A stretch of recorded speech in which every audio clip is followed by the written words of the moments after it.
transgender assignment surgeries on children. How are their studies? I really do appreciate the conversation. If you have studies that you could send to me or like tell me like in the comments like where to look, I definitely would be interested in that. Because the only thing I found, I re-looked it up again. Apparently there have only been two, like you can pause to read obviously, but most of them were actually done by adults that have claimed to have, or have been proven to have gender dysphoria as children. I've looked into puberty blockers, like I never needed them, because by the time this was like common knowledge or semi-common knowledge, like I was already well over the age of 18. But basically with puberty blockers, you can get on them, and as soon as you stop taking them, your normal puberty goes back. It goes exactly where you left off.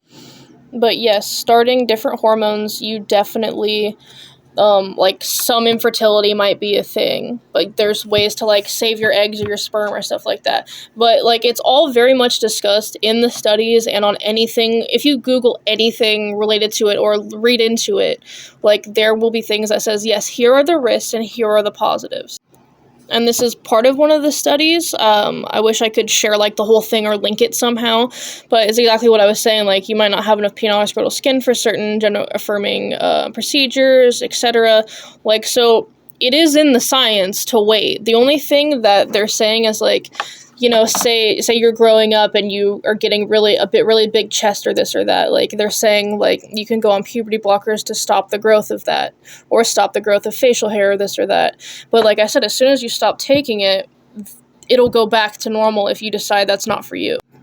And this is part of a different study or a similar one, but it says, yeah, puberty begins at 8 to 11, etc. You can pause to read it. I'm not very good with the reading stuff out loud.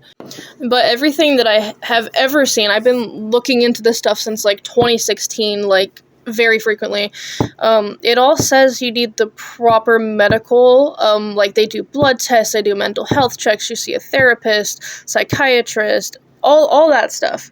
Like, it's not just like a decision they can go to the store and buy the stuff. Yeah, Planned Parenthood is a little bit different, but they still recommend you do that shit and you sign waivers saying that they told you about this.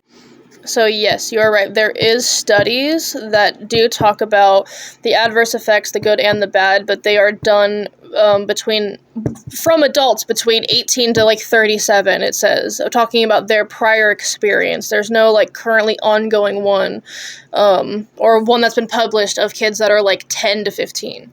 It's just talking about like people talking about their experiences. But I do appreciate the conversation. And if you have any information, I would actually like to know so I could be more informed.